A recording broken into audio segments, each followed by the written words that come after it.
Hi, it's Gadget UK here again. As you can see, this time it's a Cumana disk drive here.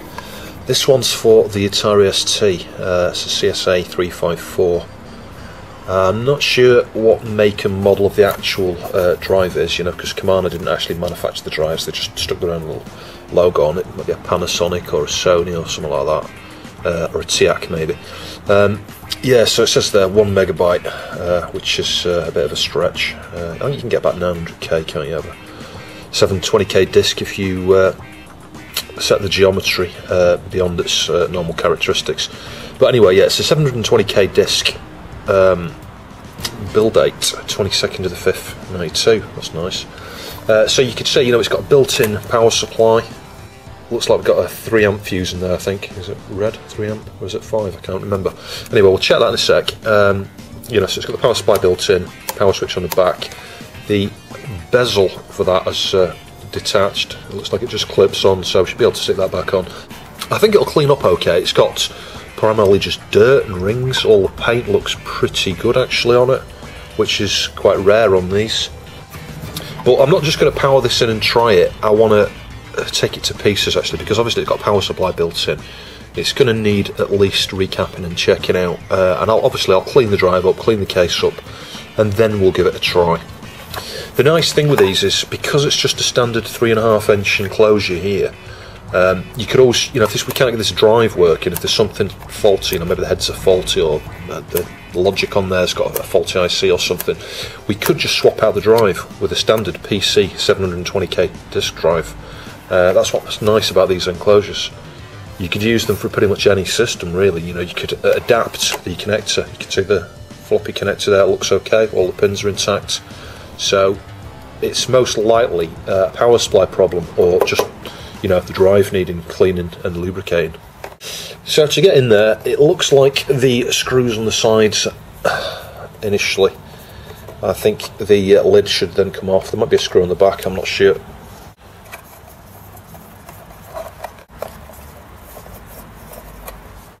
Yeah, that's enough I think. Those 4 screws and the top has come off. So you can see the power supply at the back here. It looks quite nice and clean actually. I'm quite surprised. Look how clean and tidy that is.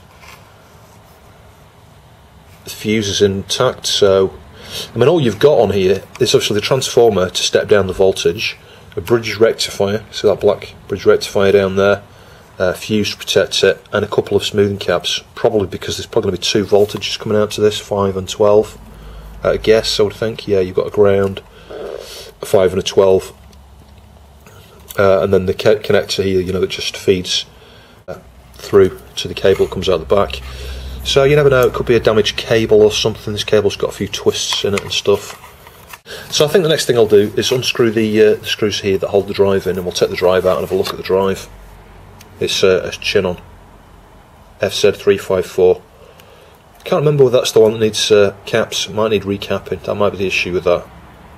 So I'll disconnect the power and we'll disconnect the data here. I'll just see if there's an easy way to get that off without risking damaging the connector. No, that's alright. It's pulled off fairly easy. Yeah, it looks fairly well crimped. I don't see any damage connections there. So these 354s are used in the Amiga as well actually. So if memory serves, the lid is just clipped on. You can see a clip on the back there, but we need to get these side bits up, and I think you just sort of lever it. Yeah, it just clips out like that. You just lift one side out, and then its top comes off. It's super clean. I'm amazed how clean that is. I find it hard to believe that there's a fault with this. Now, if I remember, when I looked at this for the Amiga, I recapped it. I replaced the cap here, and I think there were a couple down here as well somewhere on the underside of this board. But I think we're going to get away with just a clean on this. I'll be surprised if this doesn't work. So initially, I'm going to clean the heads, and I'm using plastics. You might think I'm crazy, but this is what I found was fantastic actually on 1541 drives. You know, you still use IPA afterwards, you don't want to leave residue on it, but anything that's been pressed onto the head there from the friction of the disc rubbing along, IPA doesn't always normally bring it off, whereas the Plastex does. And that's why I now do that two-step approach of using the Plastex initially, and then going over it with IPA, and on a fresh cotton bud a couple of times, just to make sure I don't leave any residue. Yeah, so I spend a bit more time cleaning it with IPA, because as I say, I don't want to leave any residue there whatsoever. But I've got a good feeling about this. I think this is going to work alright. Clean the top head. It's always a bit more of a challenge with the top one. You've got to be careful not to come off the top of the head there, at the sides, and snag the head and push it, if you see what I mean. You've got to try and stay on the surface. But I think we're okay.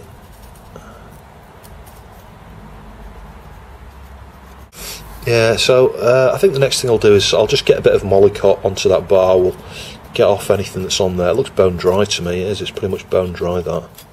But we'll get a bit of Mollycott on there. But in terms of cleaning, there really is nothing to do. There's not a particle of dust that has had hardly any use whatsoever in its life, that drive.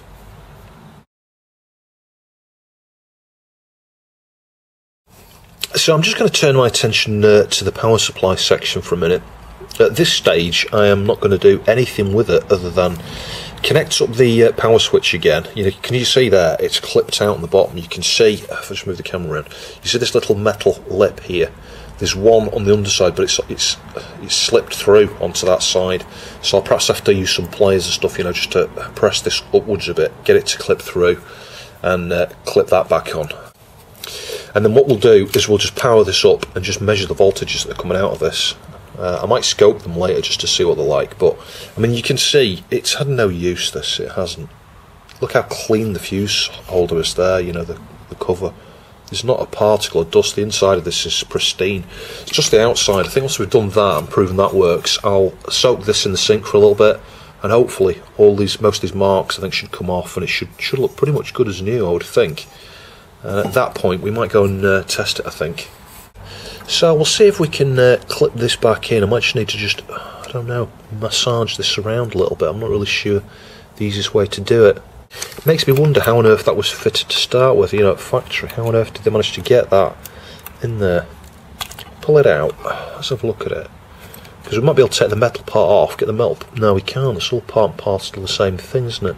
Yeah, it would have been pushed through this way. That is the dilemma. I mean, I could prise it in, I guess. I might have no choice, really. I mean, I'd have to start desoldering wires and things. Let's just see if we can massage it back into position. Yeah, I managed to push that through. All I did was put the flat blade there on the centre, the underneath, and just pull it like that, downwards this way, that way. And push it through, and it's clipped back in. So yeah, these wires are super annoying. They're twisting all over the place and making it a bit difficult, but as you can see, that's holding it in place now. It's totally straight. It's got to work out how this bit goes on now. Yeah, it looks like it just clips on the top and the bottom, doesn't it? So again, some massaging may be required to push this forward enough that you can just get under the lip. That took some serious massaging to get them to go back on. It was a case of, one thing I had to do was push the screwdriver here, down there, and up there, because what that's doing is pushing this metal piece here upwards a bit, which in turn lifts the thing on this side here, which makes a better grip with a little plastic clip on either side. So as you can see, that's fairly solid now. It's not going to fall off again. So the next thing we'll do is just check the fuse and the plug here. Can you see that? That seriously looks like that's going to break. That's an awful plug. There we go. Yeah, 3 amp. So I've got the meter on continuity. Yeah, fuse is good. So I'll plug it in and we'll measure the voltages coming out of this. So I got the meter set to volts DC, and what I'm interested in to start with is the connector over here. I'm guessing that one's going to be ground. I'll switch it on, I think. Hang on.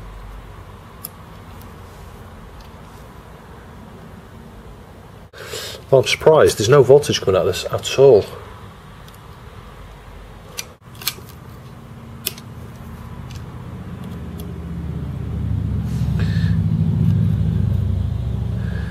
Yeah, I think this is dead. So I pulled this grommet out here, and the way I did that is when it was through here, push down on that part, you know, from this side here, and then just ease it through. It came through, which allowed me to remove the screw down there. You know, because there's obviously 4 holding the PCB in here. I had to unscrew the nut and bolt there, which was holding the this onto the chassis, you know, using the chassis as a heatsink. You can see I've got a regulator there. It's an L, I can't see it now, 4941BV. I'm guessing it's going to be a 5-volt regulator, that. It might not be. I would suspect we're going to get 12 volts coming from here. The 12 volts is rectified. The 12 volts goes to the, 12 volts to the drive, and the 5 volts is derived from the 12 volts, I think.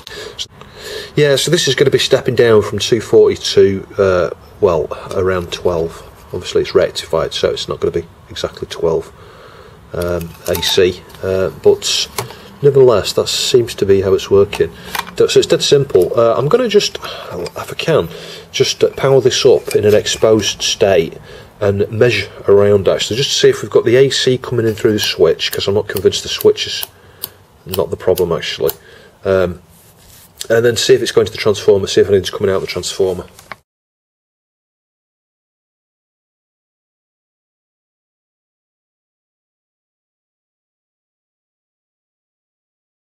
Switch it on, and I measure between ground and that top one.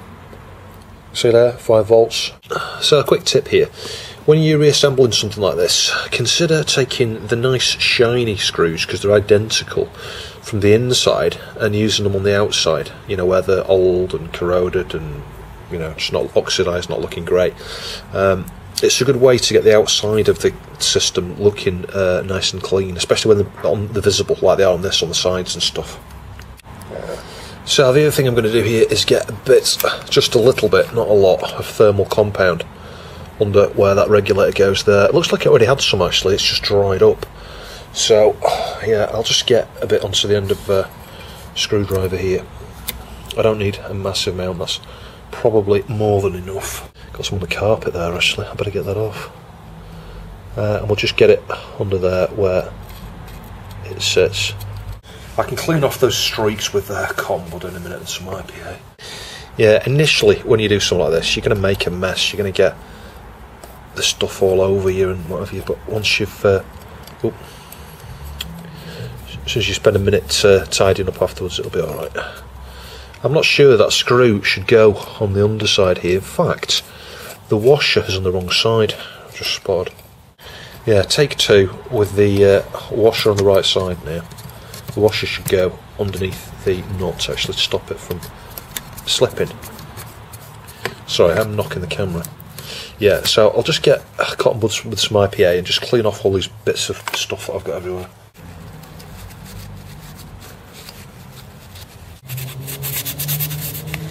Yeah, that's not so bad. We can clean the underside of this. It's not going to clean up super clean, because you're going to have, wherever you've got grease on here and stuff, it's, you know, it's etched away at the metal there, you know. You're never going to clean the underside of that, really, unless you spend ages. So I'll get a little bit of Mollycott onto, oh, hang on, they've got a bit of hair or something there, let's clean that off. Get a little bit of Mollycott onto the bar there. As soon as the motor's gone up and down, you know, the carriage has gone up and down a few times, that will be distributed. There is a little rail here, can you see that little metal rail? So it'd be useful just to have a little bit on there as well.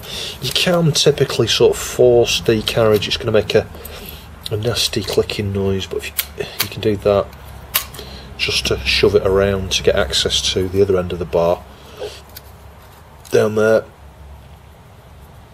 It doesn't really need a massive amount on it, to be fair. Clean off the excess around there. Just get a little bit around there, like that. I think that should do. I'm going to reassemble this and give this a try, I think. So I'll screw the drive back in here. So these are the original screws, actually, so you know they're a bit oxidised. I'm going to put the nice shiny ones on the side where you can see the edge of the case. And I've cleaned up the case, I'll show you in a sec. It didn't take a minute, actually. It took, I don't know, 30 seconds in the sink with some hot soapy water. I'm amazed how clean it's come up. There's a few imperfections in the surface there. It's not going to last forever, and there's a few little chips on the front. But I could always just mix a bit of acrylic paint of the right colour just to touch up the chips on the front. I might do that just to detract, you know, from them catching the eye. They're not too bad, but I may do it. So flip that back over. You should just now be able to carefully connect that. I'll put the lid on the drive last, actually, I think. I might even wait until I test it before I put that back on. There we go, that's the power connected. So we're all good to test that now, I think.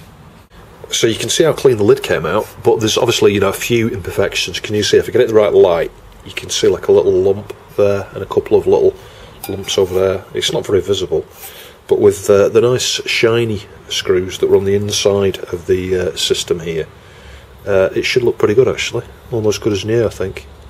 Let's get the final 4 screws in here. It's not a bad pickup this, it cost me £15. It's quite hard to find external drives for the ST these days. You get a lot for the Amiga, but even still, they're starting to become harder to find, and the prices are going up, unless you buy one that's faulty, you know, and then service it like this, or swap the drive mechanism out if it's absolutely beyond. Although very few drives are beyond, from my experience. I've got some internal Atari ST drives to look at some point, only a couple of them. I think I've got a single-sided drive and a double-sided drive. So it works fine. The LED is right over the logo there. I think what I'm going to try and do, well, there's a few ideas. I thought I could heat this and massage it. But it looks like the top of this here would overlap there, you know, so it would flap in the breeze kind of thing. I think I'm going to peel it very carefully from this corner. Trim a slight piece off there and trim a slight piece off the top and stick it further up so that it's not obscuring the LED there. Because it looks like, can you see that? It looks like I can very gently peel that off, and yeah, we can have a little bend in one corner, but I can trim that side piece down, I think. Let's see if I can get it off in one piece. Yeah, hopefully you can see that's coming off super easy, and like I say, I'll trim the bit that's on the corner, you know, I'll trim it right to that side, and I'll trim the top piece off there so that it'll fit perfectly. There we go, you might not be able to see that, but I've trimmed this side off here so the peeled up edge is gone, and I've trimmed it across the top there. It's perhaps not a perfectly straight line, but the idea being if I clean the front of this first, it'll fit just a little bit higher up and not obscure as much of the LED. Just a little bit of Maguire's Plastex on the front here, and you can see, hopefully, you know, there's lots of dirt coming off there. Got a little bit to the flap there. I'll have to get that off with a cotton bud in a minute, I think. But if we just clean the front of this up, you can see the chips I was talking about here as well. You know, I could always just touch those up with a bit of acrylic paint. I think to clean the flap, I'm going to use a cotton bud because you know, I can't get any meaningful pressure on that. But a cotton bud pressed on the underside there, I should be able to clean those bits of dirt off the flap. Yeah, you can see what I mean, just putting a bit of pressure upwards. Yeah, those bits of dirt have gone off there, can you see that? It's looking pristine now, I think. Sweet. So before I stick that label on, I'm just going to clean over that with a bit of IPA there, just to make sure that it's super free from any contaminants there before I stick the label on. And there we go, I've stuck that back down so you can see what I was aiming for here. So it's not, you know, the LED before was shining through the red stuff and it just looked awful actually, but that looks pretty tidy now. I think I might just match some grey actually. It's kind of a bit greeny grey, and I'll just touch up these little edges here. Really I should do that without the drive in there, it would be easier to do that way. I might just unscrew the 4 screws before I do that. Yeah, people call me a wank. This is perhaps why. Well, one of the reasons. You can see all that black sticky stuff there. That'll just come off with some IPA and a bit of friction here. You can see it starting to come off there. It'll look good as new by the time I have finished massaging it.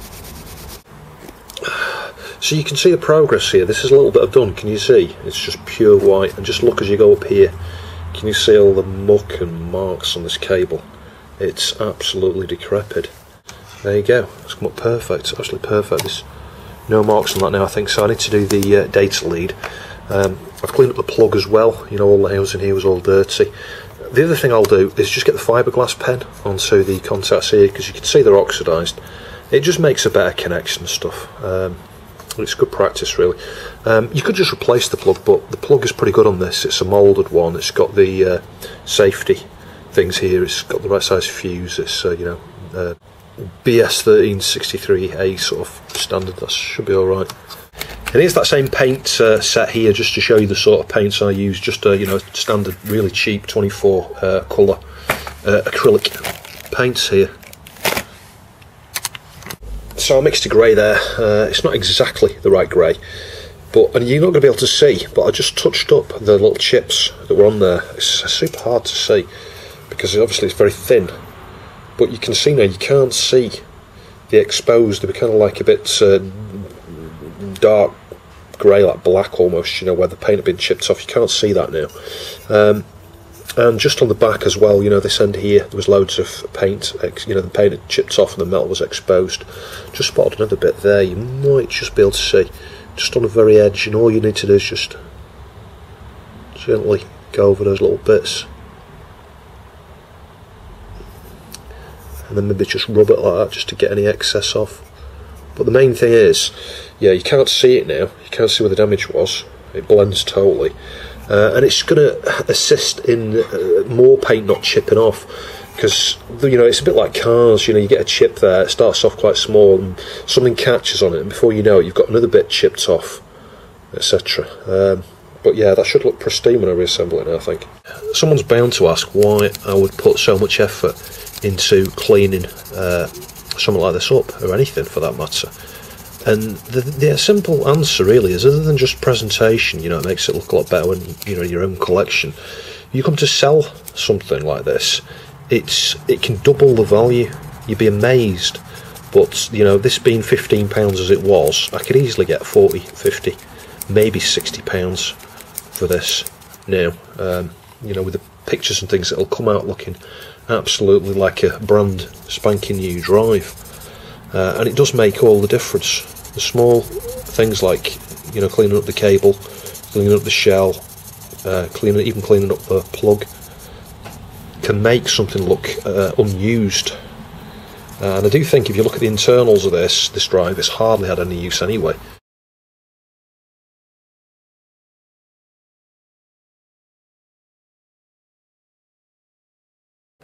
So we just plug the power in.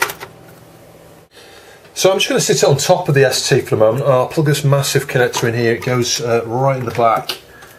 I'm amazed at the size of that connector, actually. It's huge. And if I switch the drive on, just listen, you can hear the mechanism. Do that again. And again. Yeah, so the head sort of goes inside just as you first switch it on. So that's a positive sign. So I've switched the monitor on for the ST now.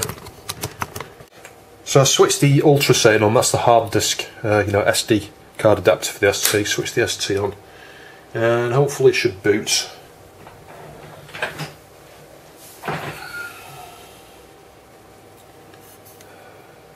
So I'll try just accessing the drive with no disk in. We should get an error. I can see the drive light.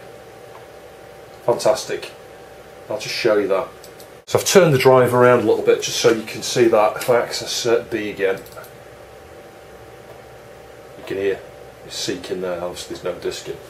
So I've got some discs here.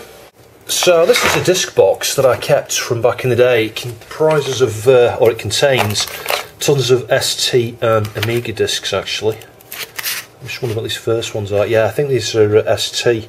Noise tracker. Tell you what, let's load that. That'll be interesting to test. Although you won't be able to hear sound. Tell you what, let's find something else. Vogue, Madonna, Like a Prayer, Madonna. Yeah, these are all mostly sound discs. Live to Tell, Madonna. You can tell I'm a bit of a Madonna fan. So let's try formatting the disc first. If we go to B, it may be, yeah, that's pre-formatted, but we'll format it anyway. Where's the no format option? I'm going to select the drive first, I think. Format, okay. Blank. I have to admit, the ST keyboard, in my mind, is nowhere near as good as the Amiga keyboard.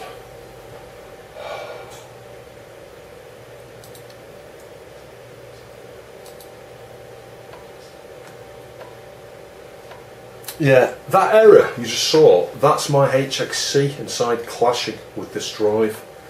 It took me a few minutes to work it out, but actually there's nothing wrong with the drive now. Having cleaned it up, it is working. You'll see when that format completes, it'll be okay. I can copy files to it, run them from it, no problems at all.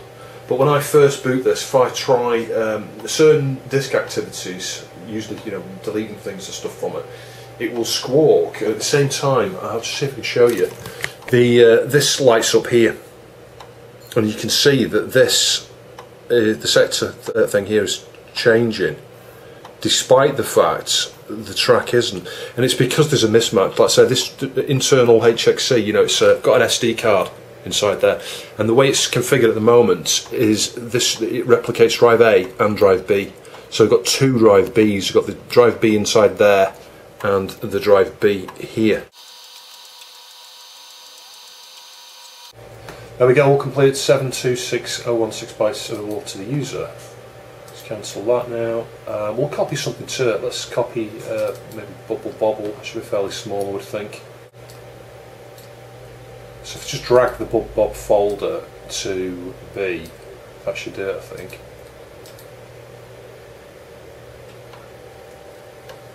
Now we'll just wait for that to complete. So that completed okay. If we just go to B now, we should have that Bub folder. Yeah, there we do. Fantastic. Let's try and boot the game from there.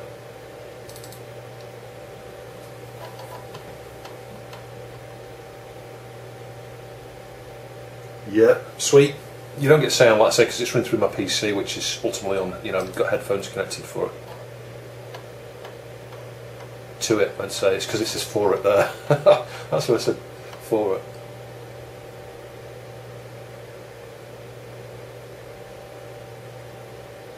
Sweet. I think we can say that's working. Start the game.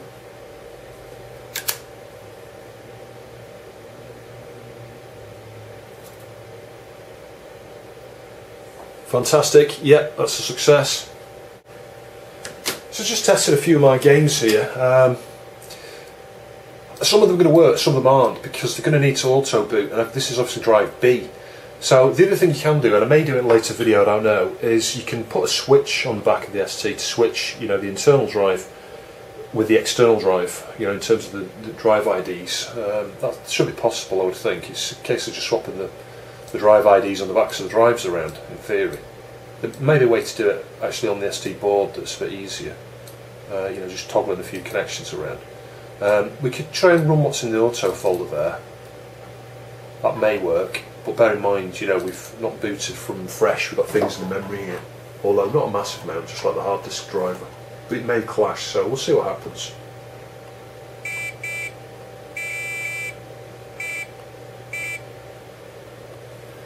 Disk check sector is missing. Recopy disk all sectors.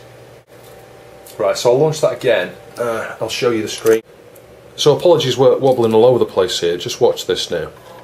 I'll tell you when it's reading A. Any minute now. See that? Look at the track. Yeah, it's jumping all over there, trying to read certain tracks there on the A drive, instead of B drive, which is where we're trying to boot it from.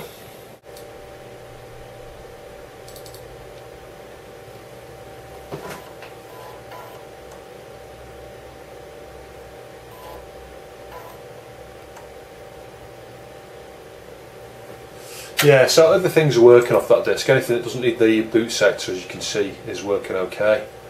Let's just try one or two other disks. Yeah, every one of these is working. I've tried, what I've tried doing is to try and get games actually working. Switch it to 1 meg and switch this clock speed down to 8 megahertz, but it makes no difference. So it's not like that is the issue with the system. It's the fact that we're trying to run disks that have got a boot sector from the B drive. You can't do it that way, so I would need to swap the drives around. But as I say, I can always use this. The main thing is I can use this now to dump disks you know, and create virtual disks as a replacement for them using the HXC. Yeah, that's working alright, isn't it? Let's just do one play of this.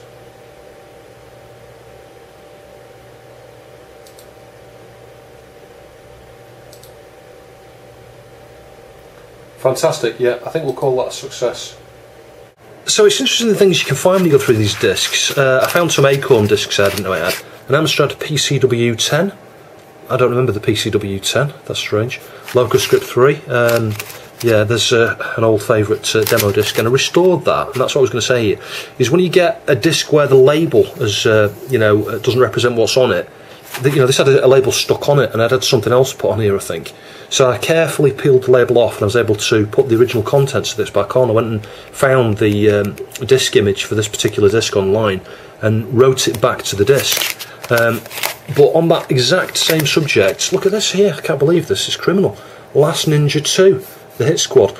Can you see just underneath there? But as far as I remember, I didn't do this. I think my friend Albert bought me a load of discs and said, here you go, you can use these, the kind of duff discs, you know, you can write on them, but the original games are knackered kind of thing. And back then, there was probably no way, other than writing a, you know, pirated version back on there, you couldn't write the original. Whereas now, you know, there's ways using cryoflux and various other things to put the original image back on there. There's another one there. I can't see what that is. Can't quite see through the label there underneath. Commodore Amiga Treasure something. Is it Treasure Island Dizzy maybe? I think it is, because it says Codemasters. I'm tempted to peel the labels off these, actually copy these discs onto something else, blank discs.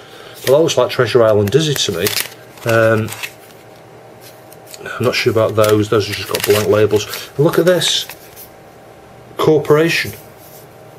It's the mission disc for Corporation. Yeah, I might restore those at some point. So as you can see, the final result is it looks immaculate. You know, you can see, if you think back to when I showed the front of this earlier, you know, there were big black marks there where the paint had been gouged off, and the grey, as you can see, blends in super well there. It's got the brand new screws and stuff on the side. The top looks almost perfect, apart from the odd little mark like that you can see in the right light, which is just an imperfection in the metal below. It may be some corrosion that's starting below, I don't know, but the paint is totally flat there. It's not like it's chipped off or anything. But so yeah, it was well worth the work to clean that up actually. And the cables, you know, they just look new. There's no marks or blemishes or anything on them. The plug looks good as new as well, look. Yeah, you would think that's pretty much unused. Anyway, thanks for watching, and I'll catch you in the next video.